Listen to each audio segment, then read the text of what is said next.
বৈষম্যবিরোধী ছাত্র আন্দোলনের কেন্দ্রীয় কমিটি ছাড়া সারা দেশের সব কমিটি স্থগিত করা হয়েছে। গণঅভ্যুত্থানে নেতা কর্মীদের দুর্নীতির বিরুদ্ধে জিরো টলারেন্স নীতির কারণেই এমন সিদ্ধান্ত। রোববার রাজধানীর শাহবাগে জরুরি সংবাদ সম্মেলনে এই কথা জানান সংগঠনটির সভাপতি রিফাত রশিদ। এই ব্যানার ব্যবহার করে কোনো ধরনের অপকর্ম করা হলে দ্রুত আইনি ব্যবস্থার আহ্বান জানান তিনি। জুলাই অভ্যুত্থানের সংগঠন বৈষম্যবিরোধী ছাত্র আন্দোলন ফ্যাসিবাদের পতনের পর জনগণের মন জয় করে নেয়, কিন্তু বছর না পেরোতেই দুর্নীতি, চাঁদাবাজির মতো গুরুতর অভিযোগ উঠে দলটির নেতাকর্মীদের বিরুদ্ধে। বৈষম্যবিরোধী ছাত্র আন্দোলনের নেতাকর্মীদের চাঁদাবাজির কারণে শুরু হয় সমালোচনা। রোববার এক জরুরি সংবাদ সম্মেলনে কেন্দ্রীয় কমিটি বাদে সারা দেশের সব কমিটির কার্যক্রম স্থগিতর ঘোষণা দিয়েছে সংগঠনটি। অর্গানোগ্রামের সিদ্ধান্ত মোতাবেক বৈষম্যবিরোধী ছাত্র আন্দোলনের কেন্দ্রীয় কমিটি ব্যতীত সারা দেশের সকল কমিটির কার্যক্রম আনুষ্ঠানিকভাবে স্থগিত ঘোষণা করা হচ্ছে। বৈষম্যবিরোধীর ব্যানার ব্যবহার করে কোনো ধরনের অপকর্ম করা হলে দ্রুত আইনগত ব্যবস্থা নেওয়ার আহ্বান জানান রিফাত রশিদ।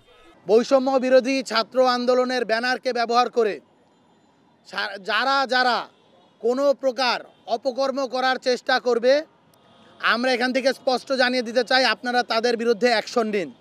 রাজধানীর গুলশানে সাবেক সংসদ সদস্যের বাসায় চাঁদাবাজি করতে গিয়ে বৈষম্যবিরোধী ছাত্র আন্দোলনের ঢাকা মহানগর শাখার ৩ নেতা এবং গণতান্ত্রিক ছাত্র সংসদের ১ নেতাসহ ৫ জন গ্রেফতার হওয়ার পরদিন এই পদক্ষেপ নিল সংগঠনটি। Mamunur Rahman, independent news, Dhaka. চাঁদার ৪০ লাখ টাকা আনতে গিয়ে গুলশানে গ্রেপ্তার হন বৈষম্যবিরোধী ছাত্র আন্দোলনের নেতাসহ ৫ জন। এর মধ্যে রোববার ৪ জনের ৭ দিন করে রিমান্ড দিয়েছে আদালত। এখনও পলাতক একজন। পুলিশ জানিয়েছে আগের আরও ৪টি অপরাধের কথা স্বীকার করেছে আসামিরা।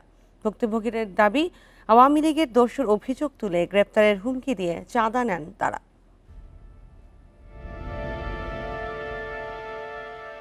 শনিবার সন্ধ্যা গুলশান ২ নম্বরে আওয়ামী লীগের সাবেক এমপি শাম্মী আক্তারের বাসা থেকে গ্রেফতার হন ৫ জন। তাদের বিরুদ্ধে ৫০ লাখ টাকা চাঁদাবাজির অভিযোগ। মামলা করেছেন শাম্মী আক্তারের অস্ট্রেলিয়া প্রবাসী স্বামী সিদ্দিক আবু জাফর। তিনি জানান, ১৭ জুলাই ১০ লাখ টাকা নিয়ে গেছে। ২৬ জুলাই আরও ৪০ লাখ টাকা নিতে গেলে পুলিশে খবর দেন তারা। করেন, দিন ওয়েট করেন, সবই আপনাদের সামনে চলে আসবে। লুকানোর কিছু হলে তো আমরা কি বলা হচ্ছে এটা ডিটেইলস বলতে পারবো না ভাইয়া। গ্রেফতার হয়েছেন বৈষম্যবিরোধী ছাত্র আন্দোলনের কেন্দ্রীয় নেতা সাকাদান শিয়াম, ইব্রাহিম হোসেন মুন্না ও সাদমান সাদাব। এছাড়া বাংলাদেশ গণতান্ত্রিক ছাত্র সংঘের আব্দুর রাজ্জাক বিন সুলাইমান এবং ১৬ বছরের আমিনুল। পলাতক রয়েছেন কাজী গৌরব অপু।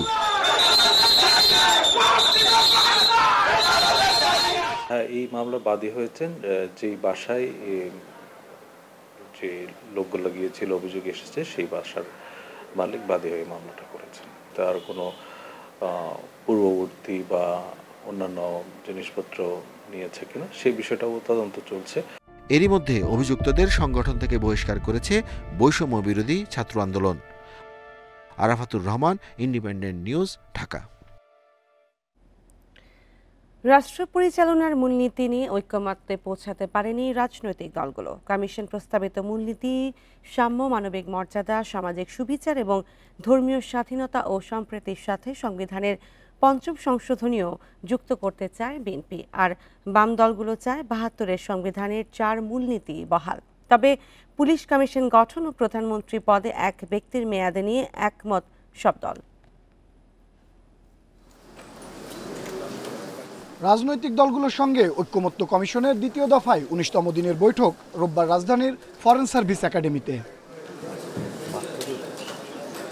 বৈঠকের প্রথম পর্বে স্বাধীন পুলিশ কমিশন গঠন এবং প্রধানমন্ত্রী পদে এক ব্যক্তির সর্বোচ্চ ১০ বছর পর্যন্ত থাকা নিয়ে রাজনৈতিক দলগুলো ঐক্যমত্যে পৌঁছালেও রাষ্ট্রের মূলনীতি ও নারী আসন নিয়ে দেখা যায় ভিন্নমত। এখানে আমরা একমত, কিন্তু এই বিষয়টা কি নির্ধারিত হবে সেই বিষয়ে যথেষ্ট বিতর্ক আছে। কিছু কিছু রাজনৈতিক দলের প্রস্তাব হচ্ছে যে ৭২ সংবিধানে যেভাবে ছিল, অর্থাৎ পঞ্চদশ সংশোধনীতে যেটা পুনর্বহাল করা হয়েছে, সেই জায়গায় তারা থাকতে চান এবং তার সাথে এটা যুক্ত করতে চান। কয়েকটি দল আল্লাহর প্রতি পূর্ণ আস্থা এবং বিশ্বাসের বিরোধিতা করেছে, তবে অধিকাংশ দলই আল্লাহর প্রতি পূর্ণ আস্থা এবং বিশ্বাস মূল নীতিমালায় সংযোজন করার ব্যাপারে ঐকমত্য পোষণ করেছেন। এদিকে ৭২-এর সংবিধান মুজিববাদী আখ্যা দিয়ে এর মূলনীতির পরিবর্তন চাই এনসিপি। একই সঙ্গে চলতি মাসের মধ্যেই জুলাই সনদ প্রণয়ন সম্ভব বলে মনে করে দলটি। ৭২-এর সংবিধান সেটা ৭১-এর মুক্তিযুদ্ধকে প্রতিফলন করে নাই। আমাদের উপরে যে মূলনীতি চাপিয়ে দেওয়া হয়েছিল সেটা এখানকার বাংলাদেশের মানুষ এবং এখানকার প্রেক্ষাপট এই সমাজ বাস্তবতার থেকে অনেকটাই দূরে। জুলাই সনদের খসড়া সোমবারের মধ্যে সব রাজনৈতিক দলের কাছে পৌঁছানো হবে বলে জানান ঐকমত্য কমিশনের সহসভাপতি আলী রিয়াজ। আগস্টের প্রথম সপ্তাহের মধ্যেই তা প্রকাশ করতে চায় কমিশন। কয়েকদিনের যে ধরনের অগ্রগতি হয়েছে তা যদি অব্যাহত থাকে তাহলে আমরা অবশ্যই 31শে জুলাইয়ের মধ্যে এই আলোচনা সমাপ্ত করে একটা পরিপূর্ণ সনদ তৈরি করে আগস্টের প্রথম সপ্তাহে তা স্বাক্ষর করার ব্যবস্থা করতে পারব। বৈঠক চলবে সোমবারও। আলোচনা হবে রাষ্ট্রপতির ক্ষমতা ও সংসদের নারী আসন নিয়ে। আনোয়ার সাদাত নূর, ইন্ডিপেন্ডেন্ট নিউজ, ঢাকা। বিএনপি রাষ্ট্র কাঠামো পরিবর্তনের প্রয়োজনীয়তা সম্পর্কে সচেতনভাবে অগ্রসর হচ্ছে বলে জানিয়েছেন দলটির মহাসচিব মির্জা ফখরুল ইসলাম আলমগীর। রোববার দুপুরে রাজধানীর মহাখালীর ব্র্যাক সেন্টারে পদ্মা ব্যারেজ ও দ্বিতীয় পদ্মা সেতু বাস্তবায়নের প্রয়োজনীয়তা শীর্ষক সেমিনারে এ মন্তব্য করেন তিনি। বলেন, বিএনপি জনগণের চাহিদা ও প্রত্যাশা সম্পর্কে সম্পূর্ণ সচেতন এবং রাষ্ট্র কাঠামো পরিবর্তনের প্রয়োজনীয়তা উপলব্ধি করেই এগিয়ে যাচ্ছে। রাষ্ট্র সংস্কারের প্রয়োজনীয়তা অনেক আগেই উপলব্ধি করেছে বিএনপি। এ কথা জানিয়ে মির্জা ফখরুল বলেন, এই কারণেই দলের ভারপ্রাপ্ত চেয়ারম্যান তারেক রহমান ৩১ দফা রূপরেখা ঘোষণা করেছেন। পদ্মা ব্যারেজ ও দ্বিতীয় পদ্মা সেতু নির্মাণের গুরুত্ব তুলে ধরে তিনি বলেন, এ ধরনের বড় প্রকল্প বাস্তবায়নের জন্য রাজনৈতিক অঙ্গীকার অপরিহার্য। পাশাপাশি এসব ক্ষেত্রে জনসম্পৃক্ততা দাবিও থাকতে হবে। আমরা প্রথম ভিশন 2030 দিয়েছি, যেখানে আমাদের সমস্ত পরিবর্তনের কথা, সংস্কারের কথা আমরা বিএনপির পক্ষ থেকে বলেছি। বেগম জিয়া বলেছেন। আমরা 22 সালে আমাদের নেতা তারেক রহমান সাহেব 31 দফা দিয়েছেন, যে 31 দফাই আজকে কিন্তু সমস্ত সংস্কারগুলো যে কমিটিগুলো হয়েছে সেই বিষয়গুলো নিয়ে আলোচনা চলছে। সুতরাং আমরা রাজনৈতিক দল হিসাবে আমরা অত্যন্ত সচেতন যে জনগণের যেটা প্রয়োজন এবং কালের যুগের সঙ্গে সঙ্গে যে পরিবর্তনগুলো আনা দরকার, রাষ্ট্র কাঠামোর যে পরিবর্তন আনা দরকার, সে ব্যাপারে আমরা অত্যন্ত সচেতন। সাবেক স্বরাষ্ট্র প্রতিমন্ত্রী ও বিএনপি নেতা লুৎফুজ্জামান বাবরকে নিয়ে এনসিপি নেতার কটূক্তির প্রতিবাদে নেত্রকোনায় বিক্ষোভ করেছে বিএনপি। রোববার বিকেলে জেলা শহর ও বাবরের নিজ এলাকা মদনে বিক্ষোভ করেন নেতাকর্মীরা। বিএনপি নেতাদের অভিযোগ, দেশব্যাপী জুলাই পদযাত্রা কর্মসূচির অংশ হিসেবে নেত্রকোনায় জনসভা করে এনসিপি। সেখানে দলটির মুখ্য সমন্বয়ক নাসির উদ্দিন পাটোয়ারি 10 ট্রাক অস্ত্র চালানের মামলা নিয়ে বিএনপি নেতা লুৎফুজ্জামান বাবরকে উদ্দেশ্য করে কটূক্তি করেন। এরই প্রতিবাদে জেলা শহরের ছোট বাজারে বিএনপি দলীয় কার্যালয় থেকে বিক্ষোভ মিছিল বের করা হয়। এছাড়া বাবরের নিজ এলাকা মদনেও বিক্ষোভ এবং প্রতিবাদ সমাবেশ করে বিএনপি নেতাকর্মীরা। এ সময় এনসিপির বিরুদ্ধে বিভিন্ন স্লোগান দেন তারা।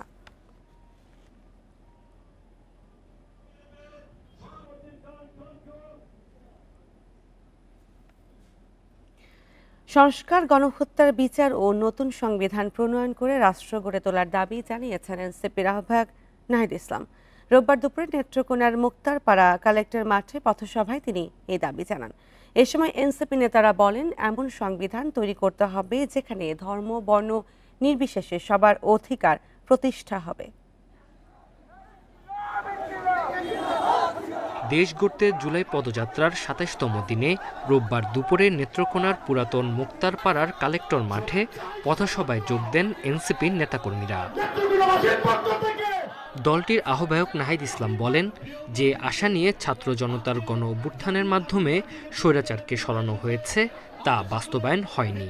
ন্যায়ভিত্তিক ও জনকল্যাণমুখী রাষ্ট্র গড়তে হবে, যেখানে সবাই শিক্ষা, স্বাস্থ্যসহ সব ক্ষেত্রে সমান সুযোগ পাবে।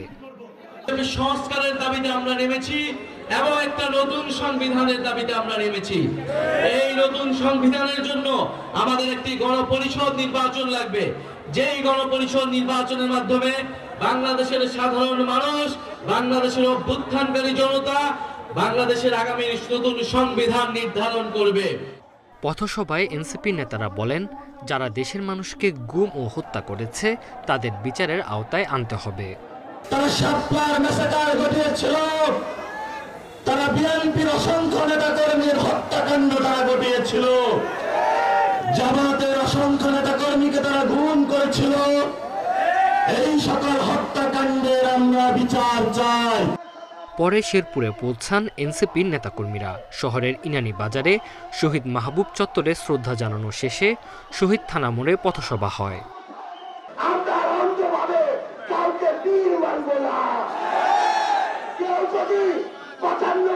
ভালো কাজ করে সেটার জন্য ভালো বলবো, আবার যদি 5টা খারাপ কাজ করে সেটার জন্য তাকে খারাপ বলবো। জুলাই পদযাত্রার ২৮তম দিন সোমবার জামালপুর ও ময়মনসিংহে যাবে NCP. Tanzil Hasnat, independent news. ছাত্র জনতার গণ অভ্যুত্থানে নিহত 5 তরুণের মধ্যে 3 জনের পরিবার পেয়েছে সরকারি বেসরকারি সহযোগিতা। বাকি 2 পরিবার বঞ্চিত রয়েছেন সরকারি সহযোগিতা থেকে। এছাড়া একজনের নাম ওঠেনি সরকারের তালিকায়। প্রিয়জনকে হারিয়ে দিশেহারা পরিবারগুলো চান সরকারি সহযোগিতা সহ শহীদদের রাষ্ট্রীয় মর্যাদা। ছাত্র জনতার গণ অভ্যুত্থানে জয়পুরহাটের 0 পয়েন্টে পুলিশ ও আওয়ামী লীগের সাথে ছাত্ররা সংঘর্ষে জড়িয়ে পড়ে। গত 4 আগস্ট গুলিবিদ্ধ হয়ে প্রাণ হারান 11 শ্রেণীর শিক্ষার্থী নজিবুল সরকার বিশাল। তার মৃত্যুর পর শোকে স্তব্ধ পরিবার। বাড়ি নির্মাণ সহ সরকারি সহায়তা পেলেও ছেলেকে হারানোর কষ্ট ভুলতে পারেননি তার মা। তারা শাস্তি পাক, 1 বছর হয়ে যায় আমার সন্তান নাই, আর কোনো সন্তান যেন না হারায়। 5 আগস্ট ঢাকার মিরপুরে পুলিশের গুলিতে নিহত হন কালাই উপজেলার কলেজ ছাত্রী রীতা আক্তার। একই রাতে জেলার থানাগেট এলাকায় পুলিশের গুলিতে মারা যান আরেক তরুণ মেহেদি হাসান।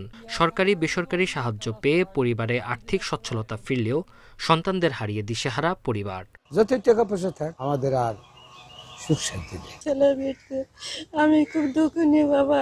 যেটা আসল, যেটা মেন, সেটাই তো আমার নাই। টাকা পয়সা দিয়ে আমি কি করব, আর বাচ্চাদেরকে আমি কিভাবে ম্যানেজ করব? তবে শহীদদের তালিকায় নাম আসেনি মোহতাসিম হাসান ফাহিমের। হাকিমপুরে আন্দোলনকারীরা আওয়ামী লীগ নেতার বাড়িতে আগুন ধরিয়ে দিলে আটকা পড়ে সহযোদ্ধারা। তাদের উদ্ধারে গিয়ে অগ্নিদগ্ধ হয়ে মারা যান ফাহিম। আরেক হতভাগা মিনহাজের পরিবার পাননি সরকারি সহযোগিতা। গণ্যমান্য ব্যক্তিরা তারা কিছু সাহায্য সহযোগিতা করেছেন, কিন্তু প্রকৃতপক্ষে আমরা এত দৌড়াদৌড়ি করেও সরকারের কাছ থেকে কোনো সাহায্য এ যাবৎ পর্যন্ত আমরা পাইনি। সরকারের পক্ষ থেকে শহীদ ও আহতদের সম্ভাব্য সকল সুযোগ সুবিধা দেওয়ার আশ্বাস জেলা প্রশাসনের। জয়পুরহাট জেলার 4 জন শহীদ আছেন এবং বাকি এ পর্যন্ত ফাইনাল হয়েছে আমার 57 জন। আর সরকারিভাবে যে সহায়তা আসছে, টাইম টু টাইম যে নির্দেশনা আছে, আমরা সেই নির্দেশনা মোতাবেক তাদের এর জন্য সহায়তা, তাদের খোঁজ খবর রাখা, তাদের চিকিৎসার জন্য ব্যবস্থা করা, এটা করছি। জয়পুরহাটের 5 তরুণ নিহতের ঘটনায় 12 মামলায় আসামি করা হয়েছে প্রায় 2000। Independent news. জুলাই শহীদ পরিবারের জন্য আবাসন নির্মাণ প্রকল্প একনেকে অনুমোদন পায়নি। খরচের বিষয়টি যথাযথভাবে মূল্যায়ন না হওয়ায় এই সিদ্ধান্ত নিয়েছে অন্তর্বর্তী সরকার। রোববার আগারগাঁওয়ে একনেক সভা শেষে পরিকল্পনা উপদেষ্টা বলেন, এই প্রকল্পটি আরও যাচাই বাছাই করে পরে সিদ্ধান্ত নেওয়া হবে। সভায় মোট ৮,১৪৯ কোটি টাকার 12টি প্রকল্পে অনুমোদন দেওয়া হয়। 2024-এর জুলাই অভ্যুত্থানে শহীদ ও আহত পরিবারের জন্য একটি আবাসন প্রকল্পের উদ্যোগ নেয় অন্তর্বর্তী সরকার। রাজধানীর মিরপুরে এই আবাসন প্রকল্প হাতে নেয়ার পর এর ব্যয় নিয়ে দেখা দেয় নানা প্রশ্ন। একনেক সভা শেষে পরিকল্পনা উপদেষ্টা জানান, জুলাইয়ে আহত ও শহীদ পরিবারদের জন্য মিরপুরের আবাসনের জন্য যে উদ্যোগ নেওয়া হয়েছে তা আপাতত বন্ধ করা হয়েছে। খরচ যথাযথভাবে মূল্যায়ন না হওয়ায় এই প্রকল্প বাদ দেওয়া হয়েছে বলেও জানান তিনি। এখানে উত্তরাধিকারের প্রশ্ন উঠবে, শুধু ঢাকাতেই মিরপুরে কেন, অনেকে তো গ্রামাঞ্চলে এবং অন্য শহরে থাকে। কাজেই এটা ভালো উদ্যোগ ছিল, কিন্তু এটাকে আরও পরিকল্পনা করতে হবে এবং এটা ব্যয়ের প্রাক্কলন ঠিকমতো হয়েছে কিনা এই জন্য এই একাধিক মন্ত্রণালয়কে সমন্বয় করতে বলা হয়েছে।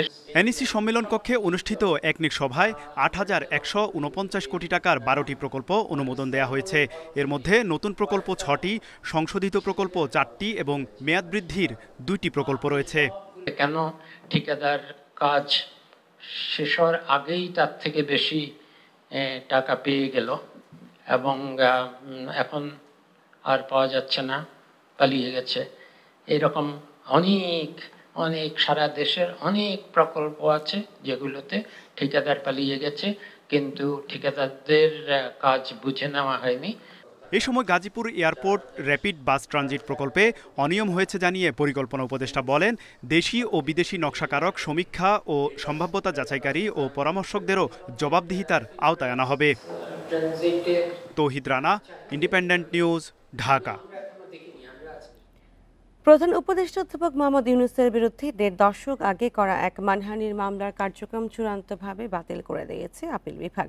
রোববার এই মামলার কার্যক্রম বাতিল করে হাইকোর্টের দেয়া রায়ের বিরুদ্ধে রাষ্ট্রপক্ষের লিভ টু আপিল খারিজ করে দেন আদালত। বিচারপতি জুবাইর রহমান চৌধুরীর নেতৃত্বে ৩ বিচারপতির আপিল বেঞ্চ এই আদেশ দেন। মামলার সূত্রে জানা যায়, ২০০৭ সালে বিদেশি গণমাধ্যমে অধ্যাপক ইউনূস বাংলাদেশি রাজনীতিবিদদের নিয়ে বক্তব্য দেন। সেখানে মানহানি করা হয়েছে অভিযোগ তুলে ময়মনসিংহ আদালতে মামলা করেন এক ব্যক্তি। এই মামলা বাতিল চেয়ে ২০১১ সালে আবেদন করেন ডক্টর ইউনূস।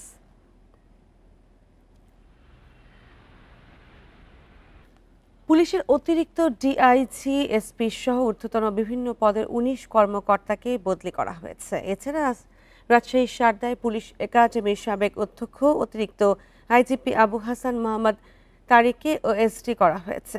রোববার রাতে স্বরাষ্ট্র মন্ত্রণালয়ের জননিরাপত্তা বিভাগে জারি করা আলাদা 2টি প্রজ্ঞাপন এসবের কথা জানানো হয়। এর মধ্যে এক প্রজ্ঞাপনে বলা হয়, পুলিশ অধিদপ্তরের অতিরিক্ত ডিআইজি মোহাম্মদ সাইফুল ইসলাম ও মোহাম্মদ আব্দুল কালাম আজাদকে ডিএমপিতে বদলি করা হয়েছে। আরেক প্রজ্ঞাপনে জানানো হয়, রাজধানীর মিরপুরে পুলিশ স্টাফ কলেজের রেক্টর অতিরিক্ত আইজিপি আবু হাসান মোহাম্মদ তারিককে ওএসডি করা হয়েছে। ওই প্রজ্ঞাপনে আরও 17 পুলিশ কর্মকর্তাকে বদলির কথাও জানানো হয়।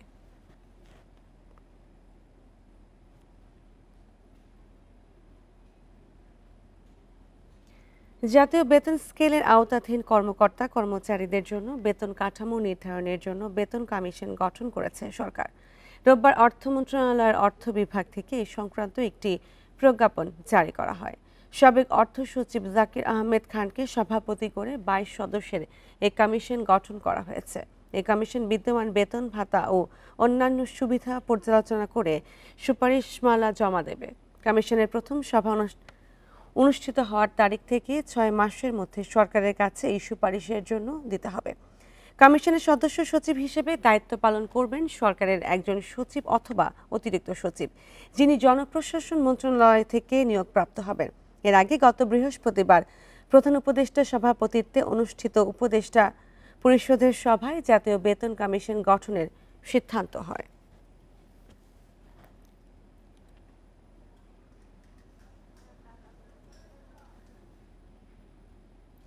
শেখ রেহানার ছেলে ববির বিরুদ্ধে মামলা করেছে দুদক। তার বিরুদ্ধে 15 কোটি টাকার অবৈধ সম্পদ ও লেনদেনের অভিযোগ।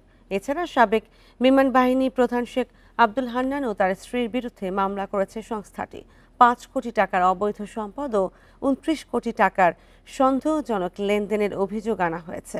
রোববার দুপুরে সংবাদ সম্মেলনে এসব তথ্য দেন দুদক মহাপরিচালক আক্তার হোসেন। সাবেক প্রধানমন্ত্রী শেখ হাসিনার বোন শেখ রেহানার ছেলে রাদওয়ান মুজিব সিদ্দিকের বিরুদ্ধে মামলা করেছে দুদক। তার বিরুদ্ধে 3 কোটি টাকার অবৈধ সম্পদ ও 12 কোটি টাকার সন্দেহজনক লেনদেনের অভিযোগ। কাতার, দুবাই ও কানাডায় নামে বেনামে বাড়ি ও ব্যবসা প্রতিষ্ঠান রয়েছে সাবেক বিমান বাহিনী প্রধান শেখ আব্দুল হান্নান ও তার স্ত্রীর। আর দেশের ভেতরে এই দম্পতির 5 কোটি টাকার জ্ঞাত আয় বহির্ভূত সম্পদের খোঁজ পেয়েছে দুদক। জ্ঞাত আয়ের উৎসের সাথে অসঙ্গতিপূর্ণ 3 কোটি 28 লক্ষ টাকারও বেশি মূল্যের সম্পদ অর্জন পূর্বক নিজ দখলে রাখায় এবং তার নিজ নামে 6টি ব্যাংক হিসাবে 27 কোটি 63 লক্ষ টাকারও বেশি সন্দেহজনক লেনদেন করে উক্ত অর্থ হস্তান্তর, স্থানান্তর, রূপান্তর করার অপরাধ অনুসন্ধানকালে প্রমাণিত হয়েছে। এদিকে বিশিষ্ট অর্থনীতিবিদ জনতা ব্যাংকের সাবেক চেয়ারম্যান আবুল বারাকাতকে 2 দিনের রিমান্ডে জিজ্ঞাসাবাদ শুরু করেছে দুদক। কারাগারে যারা আটক থাকেন তাদেরকে জিজ্ঞাসাবাদের জন্য বিজ্ঞ আদালতের মাধ্যমে জিজ্ঞাসাবাদের প্রক্রিয়াটা সম্পন্ন করতে হয়। সুতরাং রিমান্ডে আনলে আদালতে অনুমোদন ক্রমে আনা হচ্ছে। চলতি বছর ফেব্রুয়ারিতে ঋণের নামে জনতা ব্যাংক থেকে অ্যানানটেক্সের 297 কোটি টাকার বেশি আত্মসাতের অভিযোগে আবুল বারাকাত, সাবেক গভর্নর আতিউর রহমান সহ সংশ্লিষ্ট 23 জনকে আসামি করে মামলা করে দুদক। রিশাদ হুদা, ইন্ডিপেন্ডেন্ট নিউজ, ঢাকা।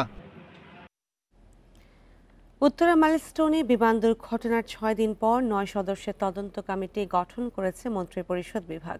আর প্রায় 1 সপ্তাহ পর ক্ষতিগ্রস্ত ভবন থেকে আলামত সংগ্রহ করেছে বিমান বাহিনী। একতলা যে টিন শেডের ওপর পাইলট পড়েছিলেন সেখান থেকেও আলামত নিয়েছে তদন্ত দল। এদিকে কবে স্কুল খুলবে সে সিদ্ধান্ত এখনও নেয়নি কর্তৃপক্ষ। স্কুলে বিমান বিধ্বস্তের 6 দিন পর ক্ষতিগ্রস্ত ভবন থেকে আলামত সংগ্রহ করা হয়েছে। এ সময় স্কুলের মাঠেও তল্লাশি চালায় বিমান বাহিনী। পাশের একতলার টিনশেড ঘর থেকেও আলামত সংগ্রহ করা হয়। এটির ওপরেই পড়েছিলেন pilot Tauqir.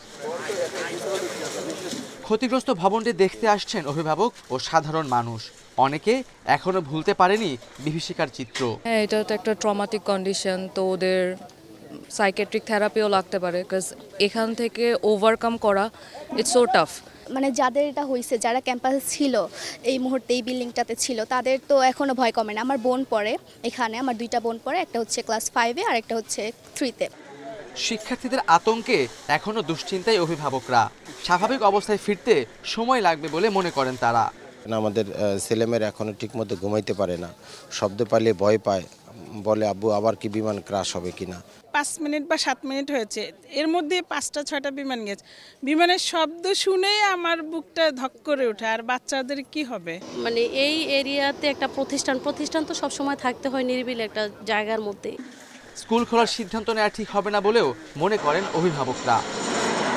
Khaled Raihan, independent news, Dhaka. রোববার রাতে রাজধানীর মোহাম্মদপুর থানা এলাকায় ঘটেছে 3টি ছিনতাইয়ের ঘটনা। সন্ধ্যা থেকে রাত 11টার মধ্যে লালমাটিয়া, মোহাম্মদপুর ও ঢাকা উদ্যান এলাকায় ঘটে এসব ছিনতাই। ছিনতাইকারীরা অস্ত্রের ভয় দেখিয়ে 4টি মোবাইল ফোন, নগদ অর্থ ও 2টি ব্যাগ ছিনিয়ে নিয়ে যায় বলে অভিযোগ ভুক্তভোগীদের। এই বিষয়ে মোহাম্মদপুর থানায় 3টি অভিযোগ করেছেন তারা। তবে অভিযান চললেও এখন পর্যন্ত এসব ঘটনায় কাউকে আটক করা যায়নি বলছে পুলিশ। মোহাম্মদপুর থানার তথ্য অনুযায়ী গত মাসে ছিনতাইয়ের বেশ কিছু অভিযোগ থাকলেও মামলা হয়েছে 6টি। এদিকে ভুক্তভোগীদের অভিযোগ, এলাকায় পুলিশের টহল টিম থাকলেও থামছে না ছিনতাই।